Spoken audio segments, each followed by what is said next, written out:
Yes, bwana, siasa zinazidi kupamba moto, siasa za Kenya hapa huku, yani chama tawala ikiwa kinabishana na chama pinzani ODM, ikiwa pia ni DCP.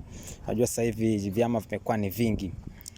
Bwana, hawa upande wa chama tawala ambao ni UDA wanasema kwamba yani bwana Rais William Ruto wanasema kwamba wapinzani hawamshtui lolote na hawana agenda.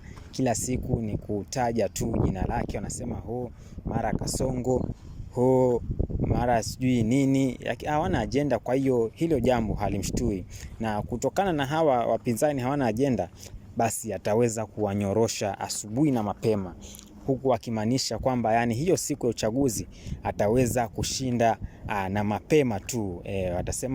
Anasema ile wakati wanakunywa breakfast ama wanakunywa chai, itakuwa bwana rais ashashinda kitambo, sababu anaamini kwa wananchi wake wanampenda na watampigia kura, watajitokeza kwa wingi ili waweze kumpigia kura kama ambavyo ipasavyo. Nao chama cha DCP kikiongozwa na Rigathi Gachagua anasema kwamba huyo mtu ambaye anatusumbua ni Kasongo na tutaweza kumtoa na asubuhi. Nyinyi msijali, niachieni mimi, dawa yake ni mimi, tutaweza kumtoa na asubuhi na mapema. Kwa hiyo mtazamaji, sijui upande wako unasimama upande gani, ila kama hujakata kura basi inabidi uweze kupata kura ili uweze kupigia kiongozi wako yule ambaye anayekufaa, sababu wengi wanasema kwamba kura yako ndiyo siri yako. Sababu kuna baadhi ya watu mtu hana kura, hapigi kura, kuchukua kadi ya kura ni bure, lakini mtu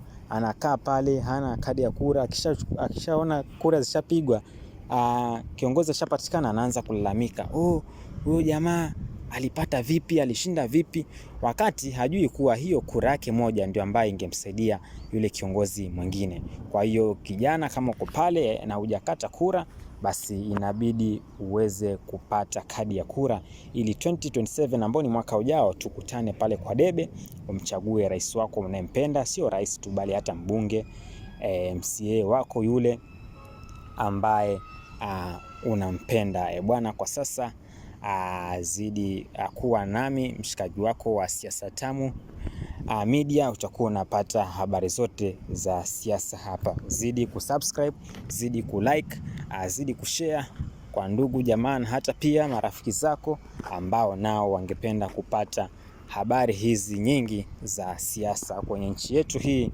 ya Kenya. Karibu uzidi kufuatilia habari zetu.